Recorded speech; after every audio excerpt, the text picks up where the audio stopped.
Hola, ¿qué tal? Bienvenidos a su espacio de opinión y análisis independiente generado desde la provincia colombiana, más exactamente desde el norte del departamento del Cauca, más específicamente desde Santander de Quilichao. Su espacio, la conversa de fin de semana. Mi nombre es Omar Orlando Tobar Troches y estoy nuevamente muy complacido de estar con ustedes cumpliendo esta cita virtual para compartirles nuestros muy humildes puntos de vista, nuestros muy humildes análisis, reflexiones respecto a los temas que han generado y generan opinión pública en lo local, lo regional, lo nacional o hay veces en lo internacional. Para el día de hoy tenemos dos temas que han suscitado la atención, han llamado la atención de la opinión pública nacional y están relacionadas con, obviamente, el gobierno o las propuestas del gobierno del Pacto Histórico, el Gobierno Nacional de Colombia. Hemos dividido este espacio de hoy en este intento de nuevo formato en dos partes. Una primera semicolumna, si lo podemos llamar así, que se llama La Guerra de la Información y que es una continuación de muchos espacios atrás, la Guerra de la Información, centrado sobre el debate que originó la llamada encuesta, la gran encuesta de Inbamer y pagada por la ANDI, respecto a la apreciación que tienen los colombianos sobre el servicio de salud aquí en Colombia. El segundo tema es el que tiene que ver con las propuestas de reformas que se van a desarrollar este primer semestre del 2023 y lo hemos titulado Las élites se oponen a las grandes reformas. Entonces, la primera parte, para reiterar a quienes apenas están llegando, la guerra de la información, una continuación ya de muchas conversas, y la segunda parte es las élites se oponen a las grandes reformas. Agradecerles antes de que se me olvide, aunque estén primero conectados, invitarlos, por favor, pedirles el grande favor de que empiecen a compartir con sus amigos, conocidos, familiares en sus propias redes sociales. Agradecerle a los backers, invitarlos nuevamente a que se vinculen a la campaña de Una Vaca por la Conversa y nuevamente decirles que los conminamos, les pedimos el grande favor de que le regalen manito arriba, me gusta a nuestra fanpage en Facebook, que se vuelvan seguidores, más que seguidores, suscriptores a nuestro canal de YouTube. Sigan viendo el resto de nuestras redes sociales en LinkedIn, muy amable a todos los que se han vinculado a nuestra red en LinkedIn. Y con la noticia de que ya estamos incursionando en Instagram. Entonces vamos a empezar a subir material a Instagram y recordarles que también tenemos perfil en Twitter, @laconversafinde1, @laconversafinde1 y no dejen de visitar nuestro blog, laconversafindessemana.blogspot.com. También, antes de que se me olvide, nuestros productos, nuestras producciones en audio. Las pueden escuchar también en los portales de podcast, Spotify, Anchor FM y Google Podcast. No me queda más sino que agradecerles que estén allí, invitarlos a que por favor no se desconecten, que ya vamos a arrancar con esta conversa del día de hoy. La guerra de la información y las élites se oponen a las grandes reformas. Los invito a que no se desconecten, por favor, empiecen a compartir y ya arrancamos con esta conversa de fin de semana. No se vayan. La conversa de fin de semana. Un despertar a un mundo de opiniones. Un despertar a un mundo de opiniones. Sean todas y todos bienvenidos. La conversa de fin de semana. Dirige Omar Orlando Tobar Troches. La conversa de fin de semana. La conversa de fin de semana. Un despertar a un mundo de opiniones. Sean todas y todos bienvenidos.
Qué bueno que estén aquí con nosotros en esta conversa de fin de semana del día de hoy.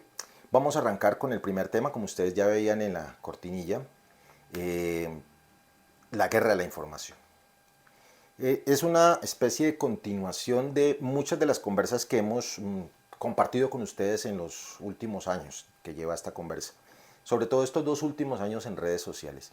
Y tiene que ver con el manejo de la manipulación, mejor, la manipulación que nosotros llamamos mal llamada gran prensa colombiana, hace del diario acontecer noticioso de Colombia y hay veces a nivel internacional también, de las noticias que vienen de afuera.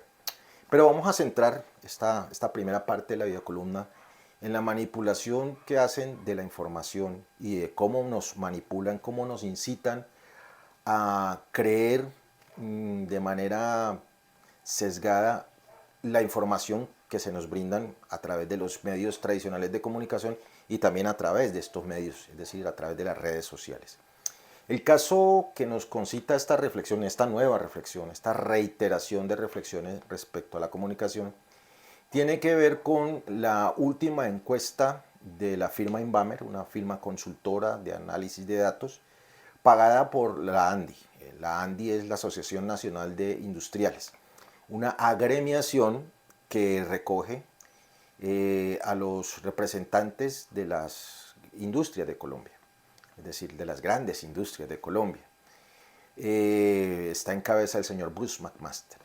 Antes de arrancar de lleno con la conversación, permítanme recordarles a ustedes que el señor Bruce McMaster, lo mismo que la posición oficial de la ANDI desde la campaña presidencial, era de oposición a las propuestas del pacto histórico. Es decir, ya hay una posición política declarada, es decir, no es nueva, no se la inventaron ahora, en contra, en oposición al gobierno del pacto histórico. Entonces hay que tener en cuenta eso. Históricamente, este sector de los industriales colombianos, agremiados en la ANDI, encabezados por el señor Bruce McMaster, ya habían sentado su posición de oposición al gobierno del pacto histórico. Entonces, para que veamos de dónde puede estar viniendo lo que a continuación vamos a tratar de compartir con ustedes. Bueno, retomando. La ANDI mandó a hacer una encuesta. Ellos afirman en su portal de laandi.com, ustedes lo pueden visitar, que este es un ejercicio que ellos han venido haciendo periódicamente. Y en términos generales, eso es cierto. Y es una de las herramientas gerenciales que tienen los industriales, bueno, en términos generales cualquier industrial, para saber cómo le está yendo a su sector. Específicamente al sector de la salud, pero de manera particular a las EPS, a las entidades prestadoras de salud, sobre las que gira pues la propuesta de reforma de la salud, la que está presentando el gobierno del pacto histórico. Y aquí es donde vienen los vasos comunicantes, es decir, donde viene el enlace, el pegue. Las EPS, algunos de sus representantes, algunos de sus dueños también pertenecen a la ANDI. ¿Ah? Entonces hay unos vasos comunicantes, hay unas relaciones ahí que también tienen que llamarnos a reflexionar. Bueno, la ANDI, que ha estado en oposición al gobierno del pacto histórico, inclusive antes, desde la campaña presidencial, y algunos miembros de la ANDI tienen intereses sobre las EPS. Y, oh sorpresa, hay que fingir sorpresa, mandan a hacer una encuesta a una firma encuestadora, una firma analítica de datos, en los cuales, cuyos resultados, y aquí en las redes de la conversa de la fin de semana ya hemos analizado un poquitico y lo vamos a compartir nuevamente, cuyos resultados en términos generales sirvieron para ser titulares durante estos últimos días en la mal llamada gran prensa colombiana. ¿A qué me refiero? Pues para quienes de pronto han estado un tanto desconectados. Dice los titulares que uno de los resultados de esta encuesta afirma o saca la conclusión de que un poquitico más del 70% de los colombianos, óigame bien el titular, más del 70% de los colombianos estamos contentos con las EPS y consideramos que prestan un excelente servicio.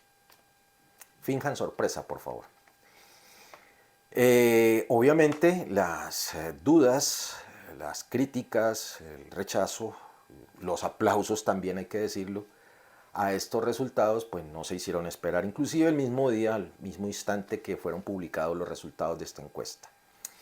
Pero para quienes tenemos la tarea o nos gusta detallar un poquitico la información, esa información que nos entrega,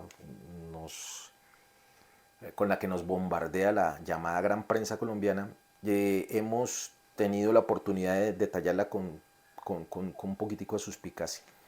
Encontramos, por ejemplo, que hay unas inconsistencias en las cifras. Por ejemplo, el titular dice que más del 70% de los colombianos consideramos que el servicio de las EPS es bueno, es excelente y que no había que cambiarlas.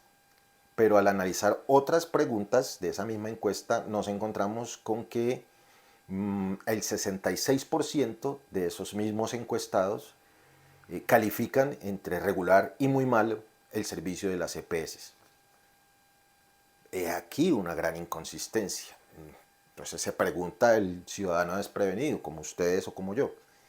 Bueno, pero ¿cómo es posible que los titulares nos digan que el 70 o más del 70% de nosotros los colombianos consideramos que el servicio de las EPS es perfecto, es bueno, no hay que cambiarlo, pero esos mismos colombianos encuestados por Invamer, pagados por la ANDI y algunos miembros de las EPS, también dicen que el servicio de esas mismas EPS es regular o muy malo? Una gran incoherencia. Hay dos respuestas diferentes, contrapuestas casi que a la misma pregunta. Y allí es donde nos asaltan las dudas. El presidente Gustavo Petro y voceros del Pacto Histórico, obviamente mucho más avesados, el presidente con altos estudios especializados en cifras, inmediatamente llamó la atención sobre el conflicto de intereses de quienes mandaron a hacer la encuesta y sobre este pequeño tipo de incoherencias en los resultados. Más allá pues de la discusión de que obviamente una encuesta es una fotografía, una instantánea de una realidad preguntada a una muestra de ciudadanos, y aquí vale la pena también llamar la atención, la muestra de ciudadanos de esta encuesta, a quienes se les preguntó, equivale a 2.700 personas. En teoría son 2.700 personas. Pero hay que contrastar las cifras también. Estos 2.700 personas versus el número de colombianos que somos, según el último censo del DANE, más de 50 millones de personas. Entonces la pregunta es hasta qué punto 2.700 personas efectivamente reflejan el sentir de todos los 50 millones de colombianos. Aquí ya hay una manipulación, una vaina de titulares, una vaina de prensa.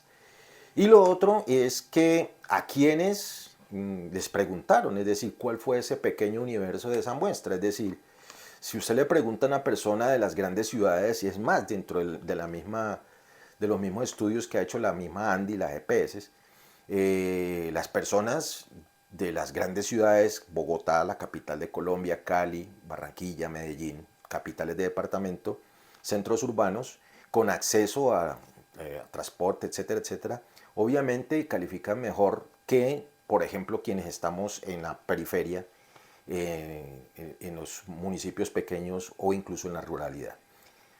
Para ir concluyendo, he aquí un ejemplo más de la manipulación de la información, una guerra de comunicación a partir de unos datos bastante dudosos, a partir de unos titulares, se nos hace creer, una realidad obviamente manipulada, obviamente artificial, creada para que ustedes y nosotros apartemos la vista o sigamos creyendo que quienes han gobernado hasta ahora lo han hecho bien, cosa pues que ni ustedes ni nosotros nos creemos. Esta es una primera apreciación, unos primeros puntos de vista. La respuesta final, el análisis final obviamente es el de ustedes. Pero quisiéramos compartir con ustedes estas pequeñas inquietudes, estas pequeñas reflexiones sobre la manera en que la mal llamada gran prensa nacional manipula los datos y cómo los gremios de este país acostumbrados pues a cogobernar también ayudan en esa manipulación. Les pido el favor de que no se desconecten, ya llegamos, continuamos con la segunda parte de esta conversa de fin de semana del día de hoy.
Hola, qué bueno que no se desconectaron. Les agradecemos mucho compartir este espacio de la conversa de fin de semana. Vamos a arrancar con la segunda parte de esta conversa del día de hoy, el otro análisis, el otro tema, que ustedes verán, obviamente está concatenado, encadenado, relacionado con el tema anterior de la manipulación de los datos y la manipulación de la información. Y lo hemos titulado las élites se oponen a las grandes reformas. Y obviamente no hay que hacer mucha ilocuración para notar que el tema tiene mucho que ver con lo que ya hemos venido diciendo, no solamente en esta conversa, sino en otras conversas a quienes nos han seguido. Si la propuesta, que ya hoy es ley de la República, de la reforma tributaria del semestre pasado, ocasionó grandes voces de rechazo en la llamada oposición inteligente, el anuncio, o el solo anuncio de más reformas para este primer semestre del 2023, obviamente ha exacerbado los ánimos de quienes primero no estaban de acuerdo con el gobierno del pacto histórico, con que un gobierno que no fuera de derecha llegara al poder nacional, al poder político administrativo nacional de Colombia. Eso era de esperarse. 200 años, un poquitico más de 200 años de hegemonía de la derecha colombiana a través de sus dos partidos tradicionales, liberal, conservador, que después, como ustedes saben, lo único que hicieron fue cambiarse de nombres y parcelarse para darle gusto a caciques y politiqueros de las regiones. Nos tienen como nos tienen hasta hoy en día, hasta lo que ha empezado a hacer el gobierno del cambio. Pero bueno, obviamente una sociedad acostumbrada con una estructura política, religiosa, económica, construida para replicar ese mismo modelo, el modelo socioeconómico con el que vivimos nosotros, que es el capitalismo, pues obviamente tiene la tendencia natural a oponerse a los cambios y sobre todo a grandes cambios. Varios estudiosos de las políticas públicas, de la administración pública, lo mismo que otros intelectuales, han coincidido en afirmar que Colombia es un país que le gusta mucho la reforma. Visto así, qué bueno, un país que le gusta reformarse. Pero visto en la realidad, ustedes y yo sabemos muy bien que eso no es del todo cierto. El difunto líder conservador Álvaro Gómez Hurtado escribió un libro hace mucho tiempo, Las revoluciones en América. El título obviamente bastante sugestivo para un líder conservador. Habla palabra más, palabras menos sobre un concepto que él acuña ahí que se llama la revolucionariedad. Es decir, esa tendencia que tenemos todos los latinos a estar revolucionando todo cada rato, a querer hacer la revolución constantemente. Y eso pues obviamente coincide mucho con lo que estudios posteriores de administración pública y políticas públicas ha corroborado. Es decir, aquí cada cierto tiempo todos los gobiernos llegan al poder político local, regional o nacional con la promesa de unas reformas. Pero si nosotros hacemos un pequeño análisis, no tan detallado obviamente, no tan al punto, nos podemos dar cuenta de que muchas de esas reformas no han apuntado a cambios estructurales en el modelo económico, es decir, este país sigue siendo capitalista, tampoco han cambiado, no han revolucionado de manera cultural la sociedad colombiana. Este país sigue siendo un país, palabra más, palabra menos, conservador, muy apegado a sus íconos religiosos, donde las iglesias de todas las tipos, protestantes, católicas y últimamente pues hasta de origen oriental, tienen fuerte influencia en todos los aspectos de la sociedad, político, económico, de relaciones. Entonces es una sociedad conservadora en grandes términos. Entonces esas reformas no han logrado pues cambiar estructuralmente nuestro país. Es un país que aún hoy en día, sigue mostrando altas tasas de pobreza, de miseria, y sigue teniendo unos índices, unos coeficientes de desigualdad que nos sitúan entre los países más desiguales del mundo entero. Eso ustedes lo saben. Las cifras están ahí y son cifras incluso de organismos multilaterales que así lo han reafirmado durante los últimos años. Entonces, cuando se nos hablan de reformas, nosotros, ustedes, quien les habla también, entramos en la sospecha. Estos autores, estos estudiosos, no están desfasados, perdón. Todos sospechamos de tanta reforma, de tanta promesa de reforma. Sin embargo, llama la atención que esta nueva promesa de reforma del cambio, del gobierno del cambio, sí ha suscitado la atención, sí ha llamado la atención de amplios sectores de la sociedad colombiana, a punto tal que han generado debates. Y lo más chistoso, digo yo, discúlpenme hablar en primera persona, es que la sola mención de una propuesta de reforma pues le ha puesto los pelos de punta a más de un miembro de la sociedad civil de Colombia. Pero ¿quién es ese más de un miembro? Que entre otras son muy pocos. Los estudios de Oxfam y los estudios incluso de organismos multilaterales americanos han señalado que en Colombia, al igual que en otros poquito número de países, un muy reducido número de ciudadanos posee una gran riqueza. Es decir, en Colombia son muy poquitas las familias que tienen alrededor de la mitad de la riqueza del país. Entonces es una gran desigualdad. Pues precisamente esas personas, ese grupo muy reducido de personas que tienen casi la mitad o algo más de la mitad de la riqueza del país, obviamente no se van a poner de acuerdo con que un gobierno alternativo, zurdo, de izquierda, comunista, ponga en riesgo ese statu quo, es decir, toda esa historia. Ellos obviamente van a propender, van a luchar, van a hacer hasta lo imposible por conservar, por eso son conservadores, conservar ese statu quo. Es decir, tratar de que la cosa siga como va, sin importar que muchos de ustedes y nosotros no tengamos acceso a esos mínimos de riqueza, no tengamos acceso siquiera a los mínimos servicios e infraestructura social. He aquí una gran paradoja. Entonces no es de extrañar que en estos días la sola mención, por ejemplo, de una reforma de la salud, que ustedes y yo sabemos muy bien, ha beneficiado únicamente a quienes han hecho de la salud un negocio, es decir, muchos de los socios o dueños de las EPS que se han enriquecido y que han sumido a muchos millones de colombianos a la angustia de tener que hacer interminables filas con la esperanza de conseguir una cita algún día. E incluso últimamente con la esperanza de que por lo menos le brinden los medicamentos que por suerte el médico les haya podido formular. y ni que hablar pues de la consulta con especialistas. Esa es la realidad. Esa es la propuesta de cambio. Sin embargo, obviamente esas pequeñas familias que también son dueñas de esa EPS, pues han puesto el grito en el cielo, han puesto a sus mandaderos en los medios de comunicación a replicar una serie de informaciones, algunas de ellas manipuladas con muy mala intención y otras de plano muy mentirosas, para decir que este tipo de reforma lo único que van a ocasionar es que ustedes y nosotros ni siquiera tengamos un acceso a la salud.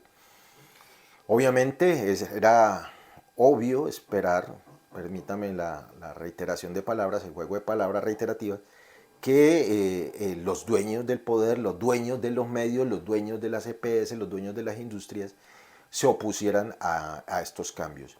Y obviamente han puesto todo un aparataje a luchar, porque no se iban a quedar, y es más, tienen el derecho en una democracia a hacerlo.